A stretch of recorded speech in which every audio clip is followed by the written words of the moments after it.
With an embarrassed expression, I forced a smile. Emily gave me an angelic smile. "I'm happy." I couldn't believe my ears.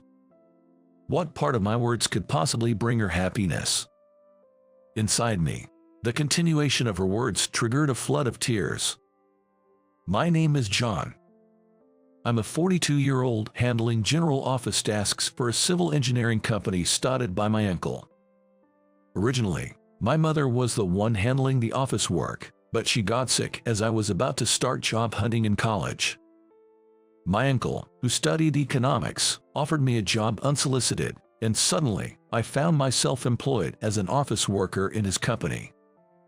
Coming from a large family, I have many relatives. At that time, most employees were relatives, and although I was approached for a job, being more of an indoor person, I had always declined since the men were primarily field workers. Being hired for an office job was more than I could ask for. My uncle was generous, and the benefits were quite good. However, despite the increase in field workers, he did not hire more office staff, so I am still the only one, which is quite exhausting. And now, I am lying in a hospital bed. I was called in last minute to participate in a local volleyball tournament, where I ended up tearing my Achilles tendon and just had surgery. Today is the anniversary of her death. Alone in the hospital room, I sighed to myself. Then, I placed a photo frame from my bag on the bedside table.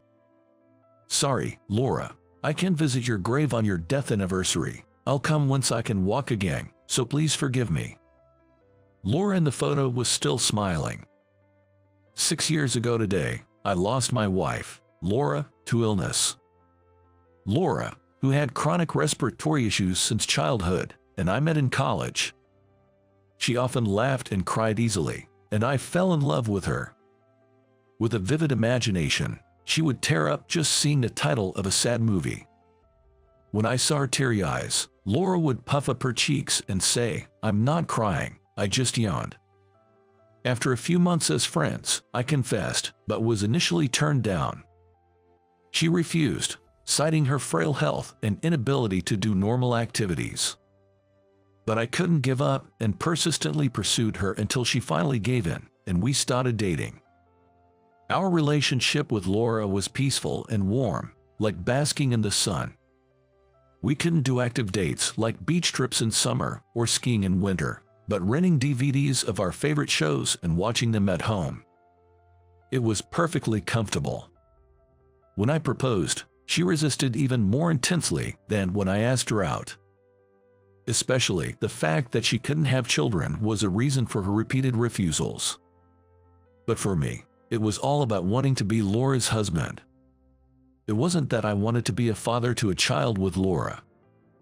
I just wanted to be with her forever, so I wanted to marry her. It took a year of persistent persuasion with a ring in hand for Laura to finally give in. Our married life that we finally achieved was also very peaceful. She occasionally had episodes, but Laura's health was good, and I believed we could enjoy these tranquil times even as we grew old together. That's what I thought. Until 6 years ago today. When I returned home from work, the room was dark. I thought she might be out, but even when Laura went out, she made sure to be home by the time I returned. With a sense of foreboding, I rushed to the living room. Opening the door, I found Laura lying on the floor. Just lying down for a bit. Wow, is it already night? I fell asleep. I hoped for such words from Laura. But my instincts had already sensed it. That Laura would never wake up again. Lying in the hospital bed, I reminisced about the sudden parting with Laura, tears welling in my eyes. Even after 6 years, some wounds just don't heal. Again, I spoke to the photo of Laura. Has she arrived yet? She refers to a slightly plump woman, always wearing a mask and thick glasses, whom I meet every year on my wife's death anniversary at her grave. Laura's best friend. Her name was Emily. Even 6 years after my wife's passing, Emily visits the grave every year on the anniversary, and if she gets there before me, She cleans the grave spotlessly. If I arrive first and finish cleaning, she places flowers, lights incense sticks, and prays silently. Her dignified figure always seemed a bit charming to me. Every year we meet, we share a few memories of Laura. Her voice is clear and pleasant to listen to. Yet, despite her elegant praying pose, she always looks down when talking to me. Seems she has a complex about her appearance. I like that dignified figure of hers, though, after thinking this, I suddenly panic. I don't mean like in that way. I'm not trying to make a move on Laura's best friend. Sweating awkwardly, I make excuses to Laura's photo. I was hospitalized for 3 weeks. I could have been discharged a bit earlier, but having worked continuously without a break, I wanted to rest a bit longer. Plus, this might prompt them to hire another office worker. I've been managing the office work alone. Being away for 3 weeks, they would have to hire someone, right? I had hoped for that, but then I got a call from my uncle saying, "We hired a temp while you were away." That news left me disappointed. I was told to expect calls or emails if there were any issues, but not once did I receive either. On my first day back, I arrived at the office early in the morning. Grateful that there was no communication about work, but also anxious. There was a chance that no work had progressed at all. I turned on the computer and checked the accounting software and other things. I was surprised. Despite not having handed over my work, everything was perfect. Even the parts I had loosely organized were sorted out. All the receipts, invoices, and quotes during my absence were filed separately, ensuring no mistakes. As I was impressed with the temp's work, the door opened behind me. The field workers were all gathering at the site today, so the person who opened the door had to be the temp. I turned around quickly to see who it was. There stood a slender, clean-looking beautiful woman with her hair tied back. As soon as I said, "Nice to meet you, I'm John, in charge of the office here. You're the temp, right? Well, I'm surprised. I was worried since I hadn't heard anything, but you've progressed the work so much." She seemed a bit shocked and only said "excuse me" before rushing off to the restroom. Did I bother her by blurting out everything as soon as she arrived? I stared blankly at the restroom door for a while, but then thought it's rude to stare at a ladies' restroom, so I refocused on the work. A few minutes later, the woman came out, dabbing her eyes with a handkerchief, and said, "I couldn't meet you because you were hospitalized." Confused, I waited for her to continue. "My name is Emily, you know, Laura's friend." Hearing this, my eyes widened in shock. "What? The person who visits Laura's grave every year?" My voice unintentionally got louder. Emily slightly looked down and nodded. "Wow, what a coincidence. I didn't notice at all. Have you lost weight?" I blurted out, surprised, as she had appeared a bit plump when we met at the grave. Seeing her remain silent, I realized I had said something quite insensitive. No, sorry. It's not right to comment on a woman's body shape, but hey, you're quite beautiful without the mask, aren't you? Trying to backtrack, I ended up saying something even more insensitive. It was only after the words left my mouth that I realized my mistake. As I fell silent, unable to utter another word, Emily murmured in a thin, clear voice, "It's just the makeup. It's all thanks to the makeup." Her makeup looked natural, not like it was solely responsible for her beauty, but I didn't press further. "Sorry, about Laura's grave. This year too." Changing the subject, Emily dabbed her eyes with a handkerchief again. "Yes, I was surprised we didn't meet this year. Achilles tendon rupture must have been tough," she said, removing the handkerchief from her eyes. I was taken aback when I looked at her closely. She had a beauty spot in the same place as Laura. Tearful eyes and a mole that seemed to accentuate sadness. I inadvertently overlapped Emily with Lord in my mind. "Don't worry, I'll help out until you can walk again. Just let me know if you need anything," Emily said with a smile, and I suppressed my budding feelings of guilt and affection. Emily was extremely competent. She completed complex qualification applications and renewals with minimal guidance, even creating a list for the next updates. She arranged travel and accommodation for business trips quickly and efficiently. She was so good that I wished she could be hired permanently, not just as a temp. The high school memories she shared about Emily and Laura were also delightful. Emily was introverted and didn't have many friends, often reading alone in the classroom during breaks. Laura, on the other hand, had a weak constitution and also spent her breaks reading in the classroom. After being in the same class for a while, Laura started talking to Emily. Emily was initially shocked when Laura, naturally bright and popular, spoke to her, a somewhat gloomy girl. But as they talked, they found they shared interests in books and movies, gradually becoming close friends who would meet regularly even after attending different universities. Emily talked about Laura with a smile, calling her an irreplaceable and precious friend who saved her from loneliness. One morning, when I arrived at the office, Emily was cleaning. It seemed like the day for cleaning, and she was wearing white gloves, her expression more serious than usual as she worked. I found myself admiring her profile.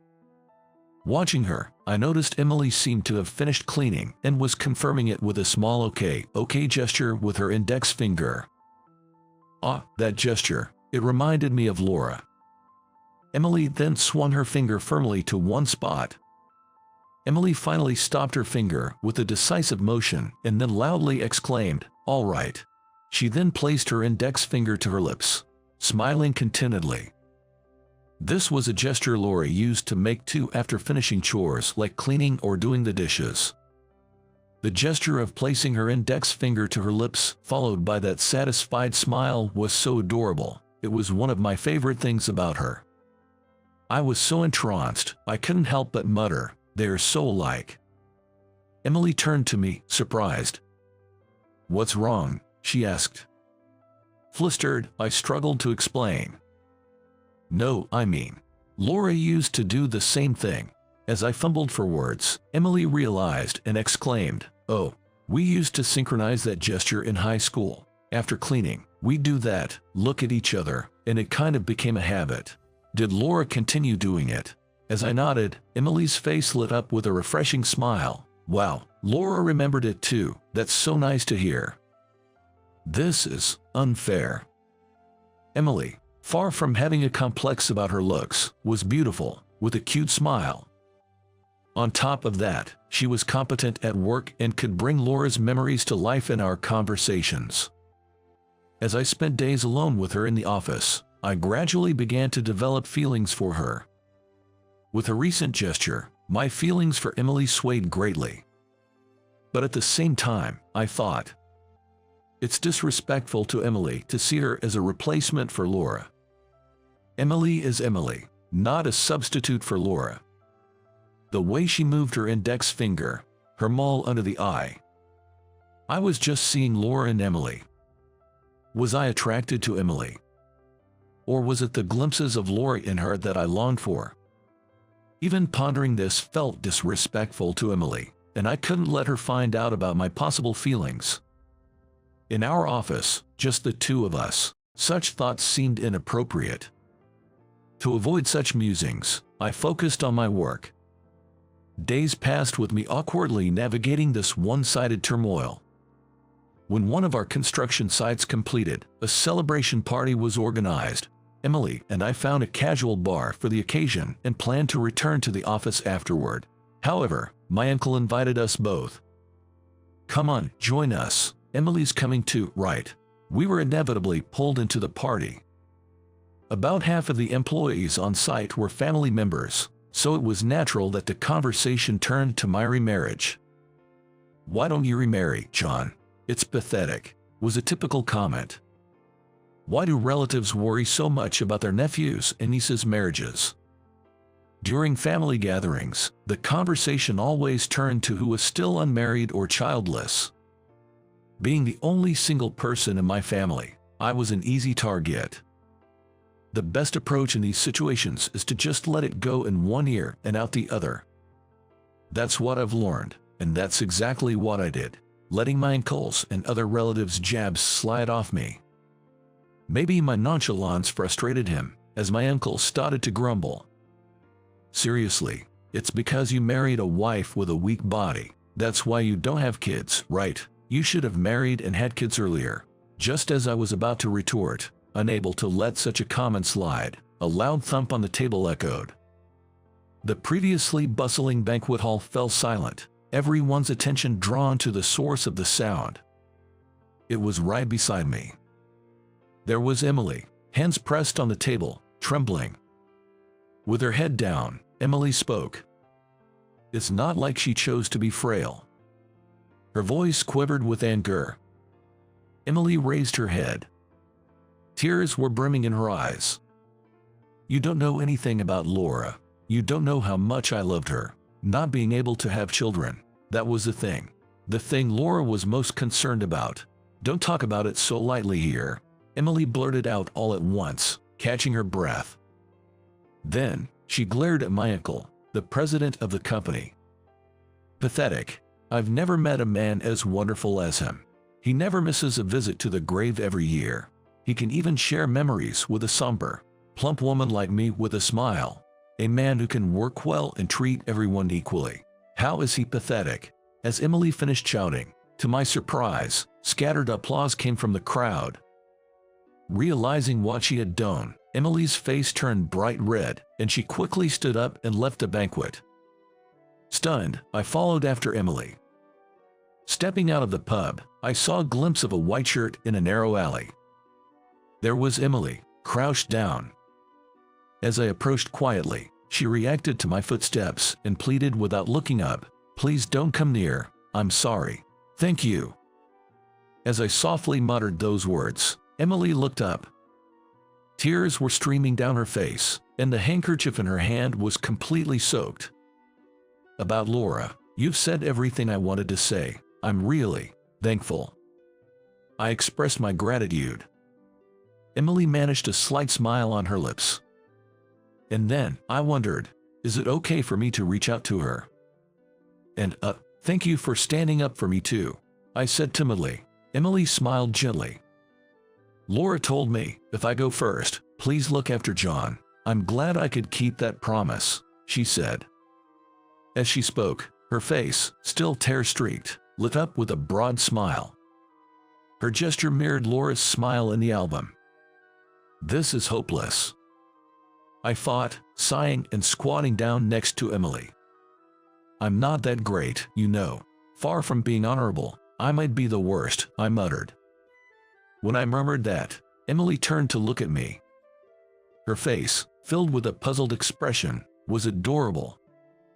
I've realized that I've come to like you, Emily, I confessed, probably wearing a pitiful smile. Emily's face flushed, her eyes widened in surprise. Was she slightly pleased, or was it just my wishful thinking? But there I was, about to say something terrible. I'm seeing Laura's shadow in you, the pointed finger check, your mole under the eye, and even that smile just now. Tears started to well up in my eyes. How cruel I was to say such things. I'm the worst, right? I said, trying to smile through my shame.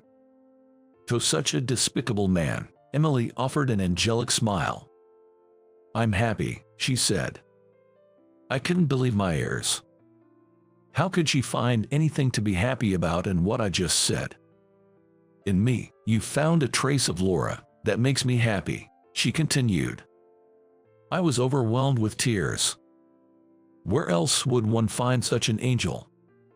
Emily's clear voice floated down to me as I sobbed. I've always liked you, John, she admitted. Shocked, I looked up to see her flustered. No, not like that. Not when you were married to Laura. I realized it later, probably first at Laura's funeral, she clarified. I remembered that funeral. I must have looked like the epitome of a pathetic man. I saw you crying so openly and thought, he truly loved Laura. I was envious of her, being loved so much, she said. That someone saw my weeping in such a light. I bowed my head again, wiping away the tears. I thought that was it, that we wouldn't meet again. I was so surprised the first time we unexpectedly met at the grave. As I spoke, Emily listened with a gentle voice enveloping me. Each year, just once. Meeting at the grave, my feelings would surge every time. But I had always kept a lid on those feelings, telling myself it wasn't right to fall for my best friend's husband. I wasn't pretty, and I was overweight. You were always kind to me. Even if we only talked once a year, I thought I shouldn't fall for you, she confessed. I shook my head. Sure, you were a bit chubbier then. I began but sensed her mood drop.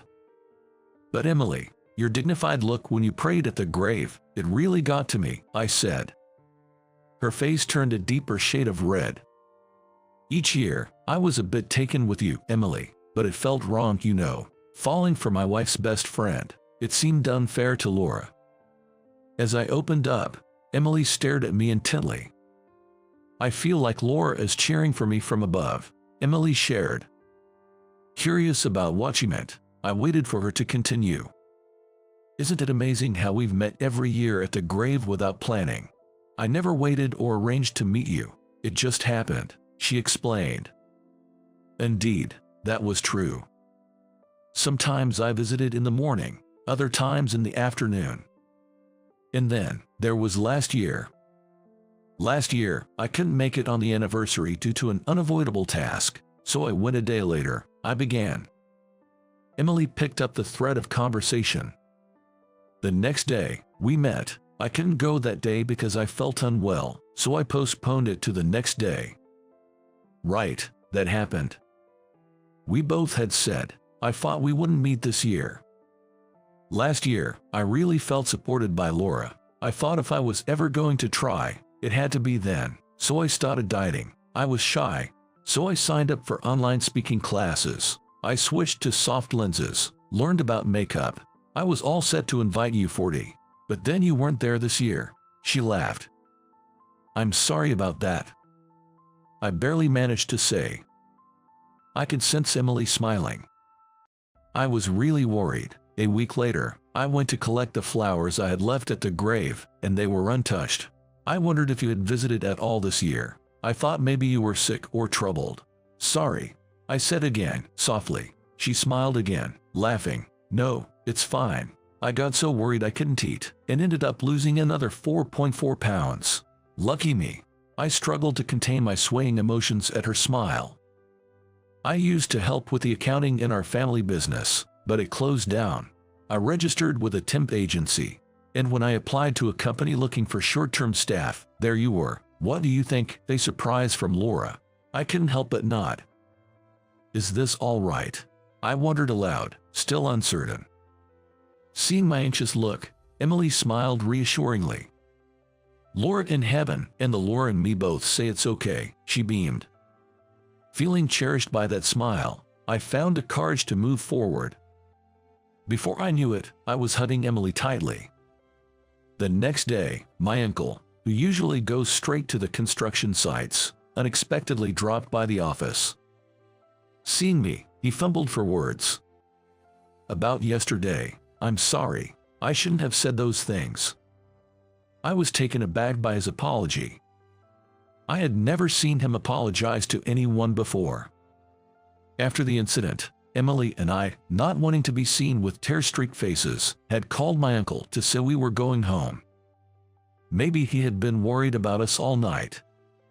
As I considered this, I found his crestfallen expression amusing.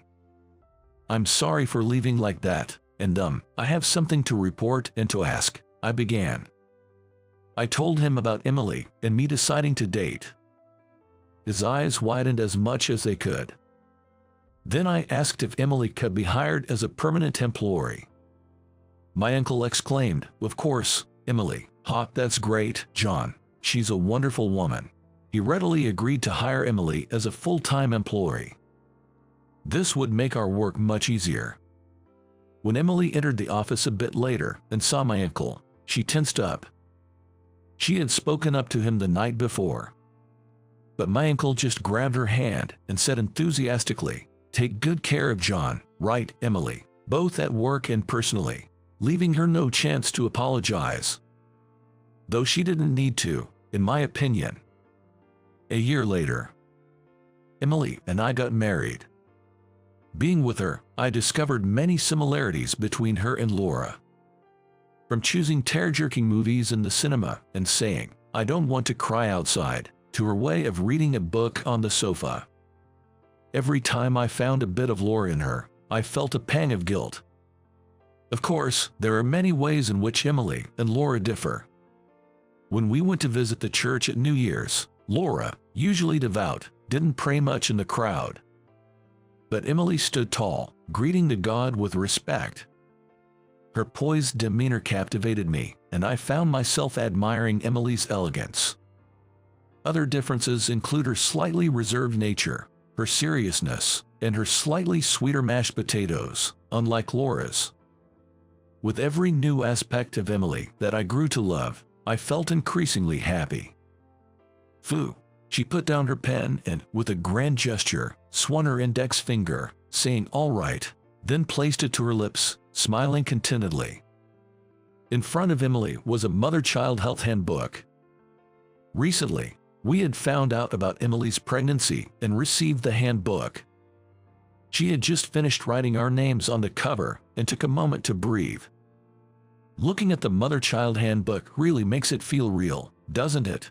I said, gently stroking her belly. Emily looked a bit anxious.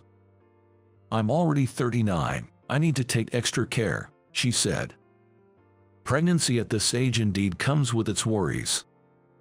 But still, it'll be okay. Laura would surely help us," I said, noticing a hint of melancholy on her face. "Laura's dream with John.